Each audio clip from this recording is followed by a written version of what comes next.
በስመ አብ ወወልድ ወመንፈስ ቅዱስ አሃዱ አምላክ። የእግዚአብሔር ቤተሰቦች፣ የእናታችን የቅድስት ድንግል ማርያም የአስራት የቃል ኪዳን ልጆች፣ በወደደን በጠራን በሰበሰበን በልዑል እግዚአብሔር ፍጹም ሰላምታ እንደምን ዋላችሁ? አሜን። የጠበቀን የቅዱሳን አምላክ ቅዱስ እግዚአብሔር ስሙ የተመሰገነ ይሁን። ቅዱሳት ስዕላት በቤተ ክርስቲያናችን እግዚአብሔርን፣ እመቤታችንን፣ ነቢያትን፣ ሐዋርያትን፣ ጻድቃንን፣ ሰማዕታትን እና ሊቃውንትን መነሻ በማድረግ የሚሳሉ አያሌ ቅዱሳት ስዕላት አሉ። ቅዱሳት መባላቸው ስለምን ነው ቢሉ፣ አንደኛ ስጋዊውን ዓለም ከሚያንጸባርቁ ዓለማውያን ስዕላት ፈጽመው የተለዩ በመሆናቸው ነው።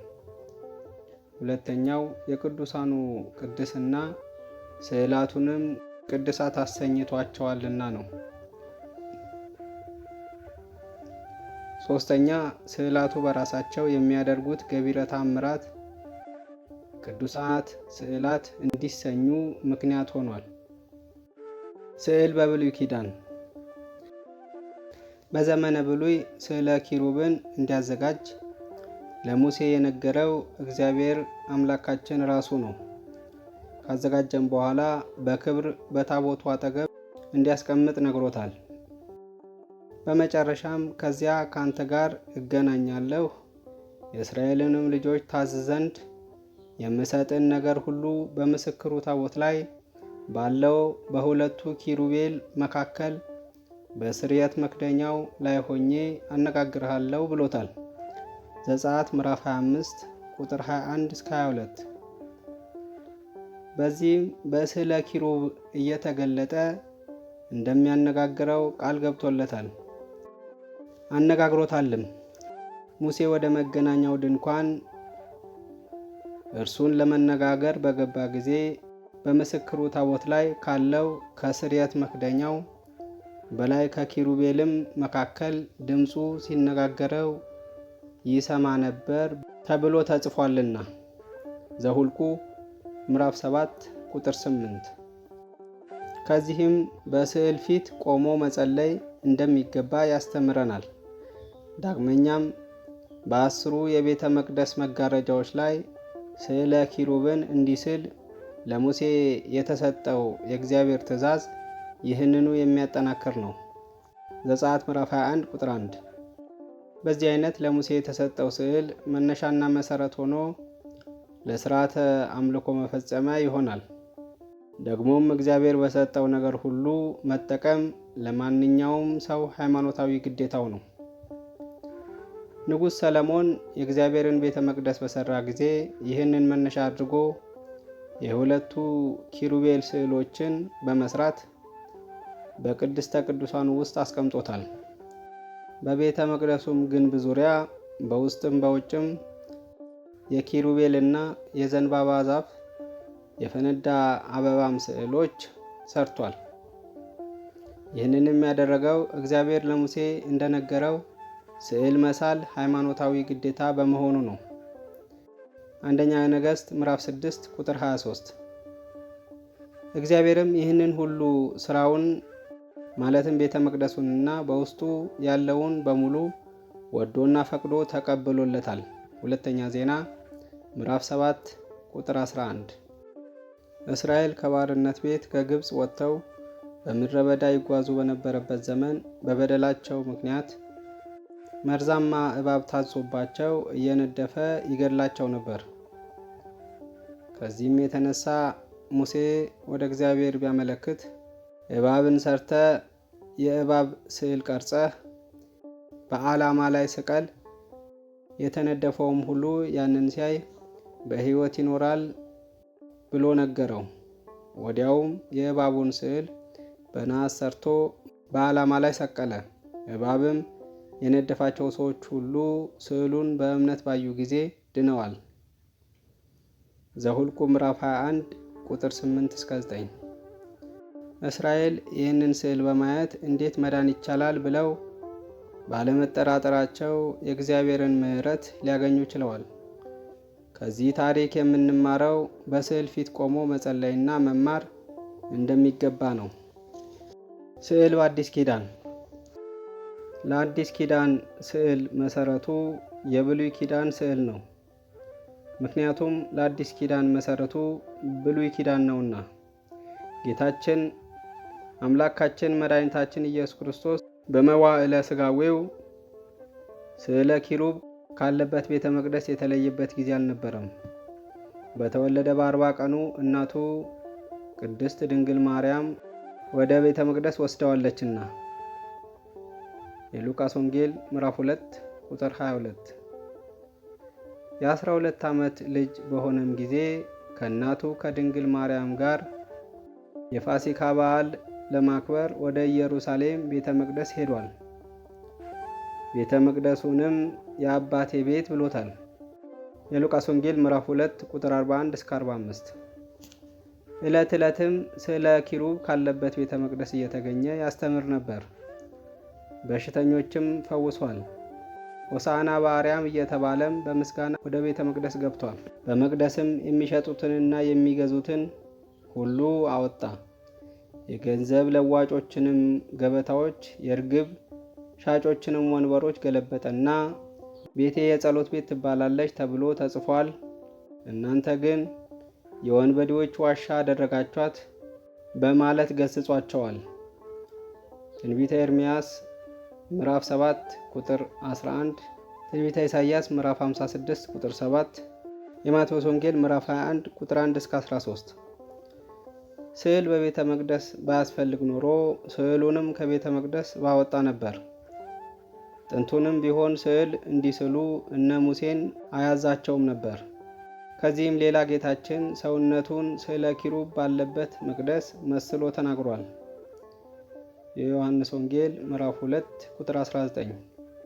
ይህም ጌታችን መቅደሱንና በውስጡ ያለውን ስዕለ ኪሩብ በአዲስ ኪዳንም እንዳጸናው ያመለክታል።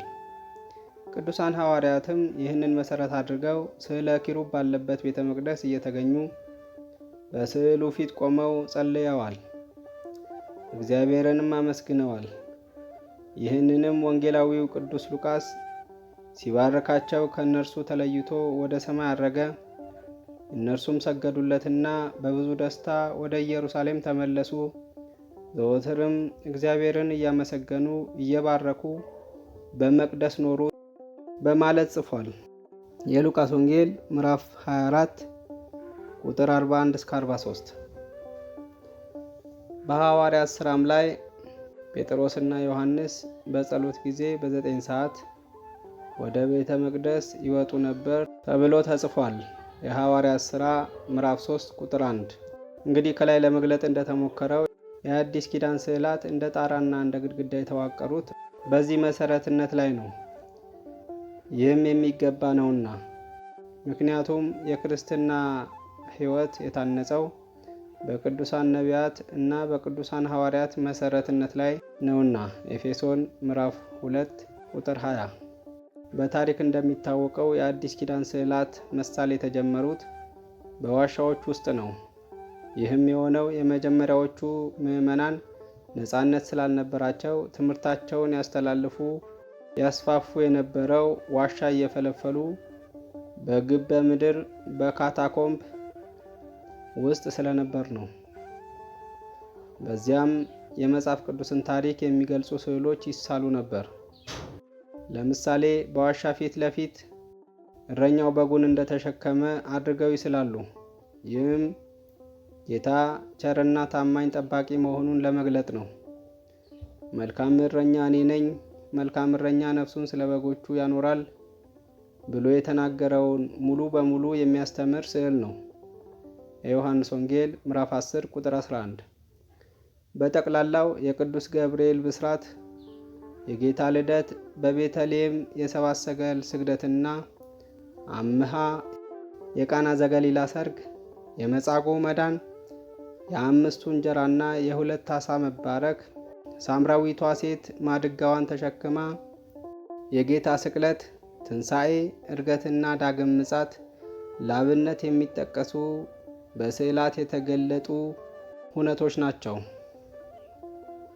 ከዚህም የምንረዳው ስዕል በራሱ ወንጌል መሆኑን ነው። ቅዱስ ጳውሎስ ስለ ስዕል ሲናገር የማታስተውሉ የገላትያ ሰዎች ሆይ በዓይናችሁ ፊት ኢየሱስ ክርስቶስ እንደተሰቀለ ሆኖ ተስሎ ነበር ብሏቸዋል። ገላትያ ምዕራፍ 3 ቁጥር 1። እንግዲህ የሰው ልጅ እንዲህ በሕሊና ውስጥ የሚሳለውን ስዕል በወርቅና በጨርቅ ላይ ይስለዋል።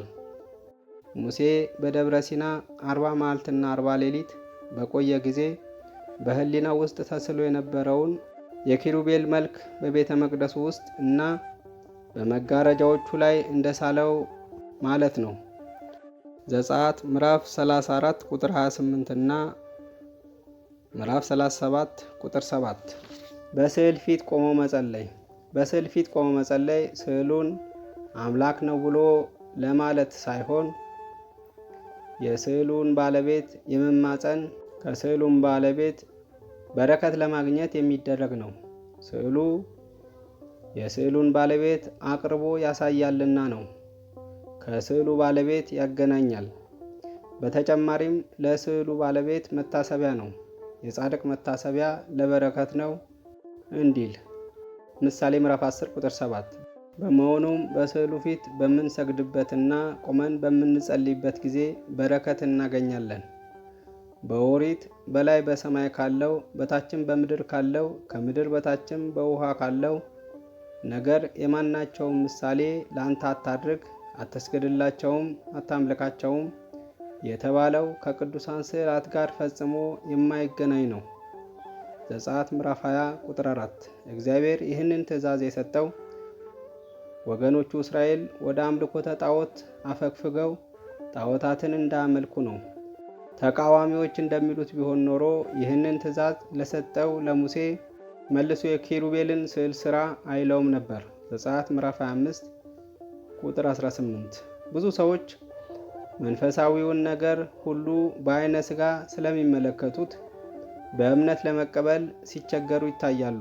እንዲያውም እንደ ሞኝነት ይቆጥሩታል። ቅዱስ ጳውሎስ ለፍጥረታዊው ሰው የእግዚአብሔር መንፈስ ነገር ሞኝነት ነውና አይቀበለውም፣ በመንፈስም የሚመረመር ስለሆነ ሊያውቀው አይችልም ያለው ስለዚህ ነው። አንደኛ ቆሮንቶስ ምዕራፍ 2 ቁጥር 14። እንግዲህ እንደነዚህ ያሉ ሰዎች በስዕሉ ፊት ቆመው በሚጸልዩበት ጊዜ ለእነርሱ የሚታያቸው የስዕሉ ወረቀት ወይም ጨርቅ መሆኑን ነው። ይህም የሚያሳየው የእምነታቸውን ፈጽሞ መድከም ነው። ሙሉ እምነት ያለው ሰው ግን በሚከተሉት የእግዚአብሔር ሥራዎች ላይ በመመስረት ይጸናል። የሙሴ በትር እንጨት ብትሆንም ኃይለ እግዚአብሔር አርፎባት ድንቅ ድንቅ ታምራት አድርጋለች። ዘጸአት ምዕራፍ 4 ቁጥር 12። የኤልያስ መጎናጸፊያ ጨርቅ ብትሆንም የዮርዳኖስ ወንዝ ለሁለት ከፍላለች። ሁለተኛ ነገሥት ምዕራፍ 2 ቁጥር 8። ነብዩ ኤልሳ ወደ ባህር የጣለው ቅርፊት እንጨት ቢሆንም ሰጥሞ የነበረው ብረት ከጥልቅ ባህር ውስጥ አውጥቶታል። ሁለተኛ ነገሥት ምዕራፍ 6 ቁጥር 1። የቅዱስ ጳውሎስ ልብስ ጨርቅ ቢሆንም የልብሱ ቁራጭ አጋንንትን ያስወጣ በሽተኞችንም ይፈውስ ነበር። የሐዋርያት ሥራ ምዕራፍ 19 ቁጥር 12። የቅዱስ ጴጥሮስ ጥላ አጋንንትን ያስወጣ በሽተኞችንም ይፈውስ ነበር። የሐዋርያት ሥራ ምዕራፍ 5 ቁጥር 15። ከዚህ በላይ ባጭሩ ለመግለጥ እንደተሞከረው ቅዱሳን የነፍሳቸው ቅድስና ለስጋቸው፣ የስጋቸው ቅድስና ለጥላቸው፣ ለጥምጣማቸው፣ ለመጎናጸፊያቸው፣ ለቀሚሳቸውና ለበትራቸው ተርፎ ድንቅ ድንቅ ታምራት አድርገዋል። በዚሁ መሰረት ቅድስናቸው ለስዕላቸውም የተረፈ በመሆኑ የተቀደሰ ነው። ታምራትንም ያደርጋል። ነቢዩ ኤልያስ ካረገ በኋላ ደቀ መዝሙሩ ኤልሳ በመምህሩ መጎናጸፊያ ታምራት ተደርጎለታል። ሁለተኛ ነገሥት ምዕራፍ 2 ቁጥር 14።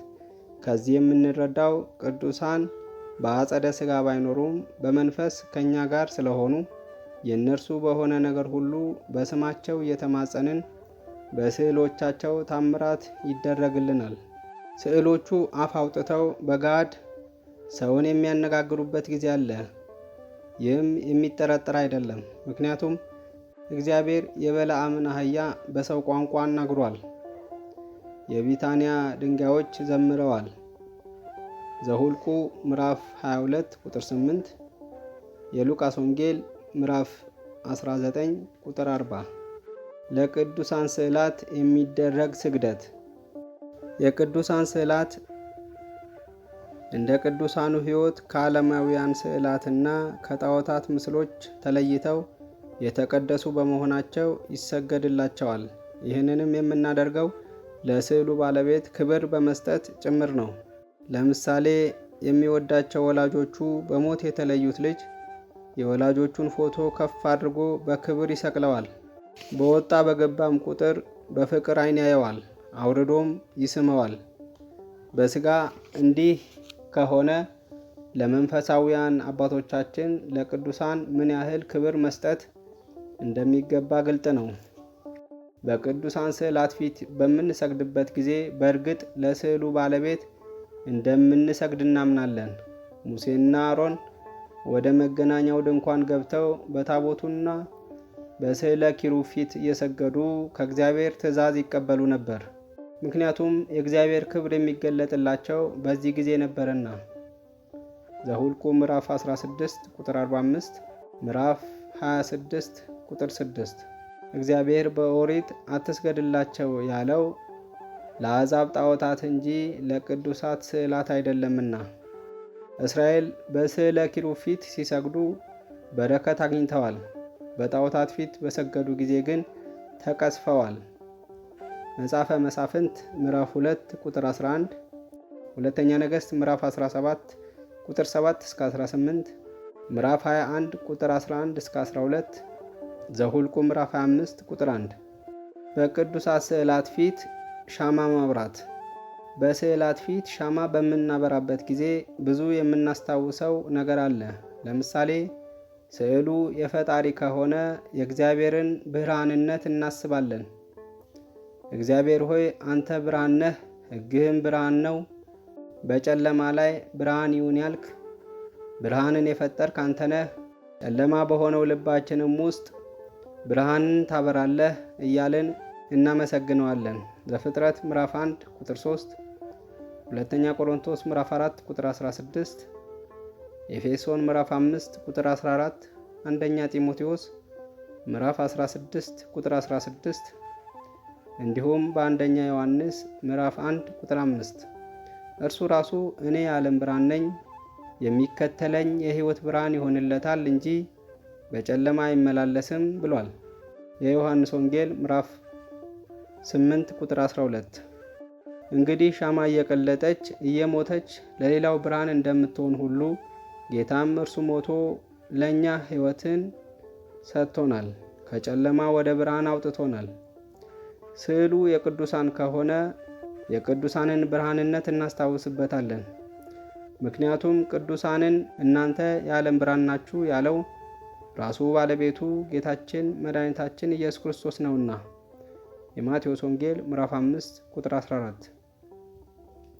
በተጨማሪም የሚከተለኝ የሕይወት ብርሃን ይሆንለታል የተባለላቸው ናቸውና እነርሱም መልካሙን ስራችሁን አይተው በሰማያት ያለው አባታችሁን ያመሰግኑት ዘንድ ብርሃናችሁ በሰው ፊት ይብራ በተባሉት መሰረት ብርሃን ሆነው ብርሃን አምላካቸውን መስለው አልፈዋልና። ትምህርታቸው፣ ታምራታቸው፣ ገድላቸውና ትሩፋታቸው ሁሉ ብርሃን ነው።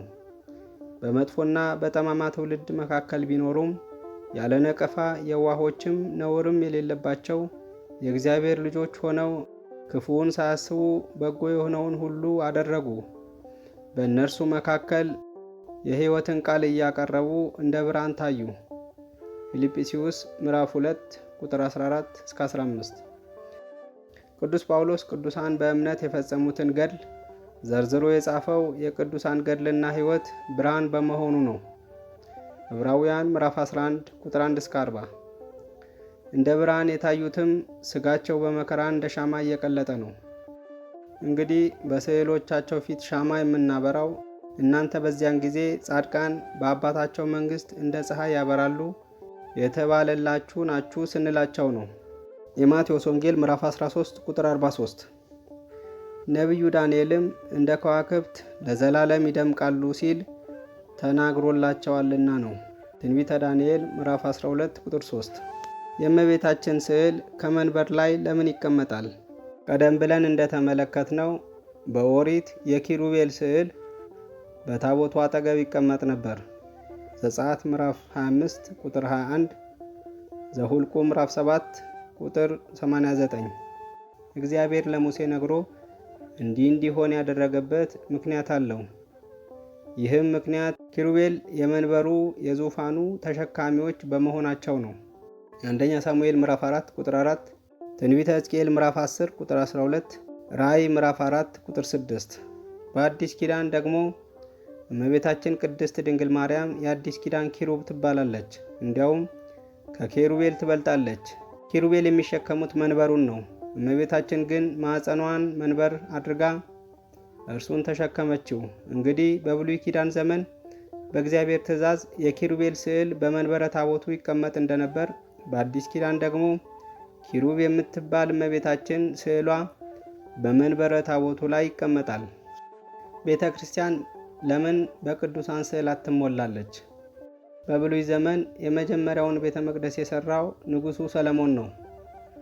የቤተ መቅደሱ ሕንፃ ሰርቶ ከጨረሰ በኋላ በቤተ መቅደሱ ግንብ ዙሪያ በውስጥም በውጭም የኪሩቤልና የዘንባባ ዛፍ የፈነዳም አበባ ስዕሎች ሰርቷል።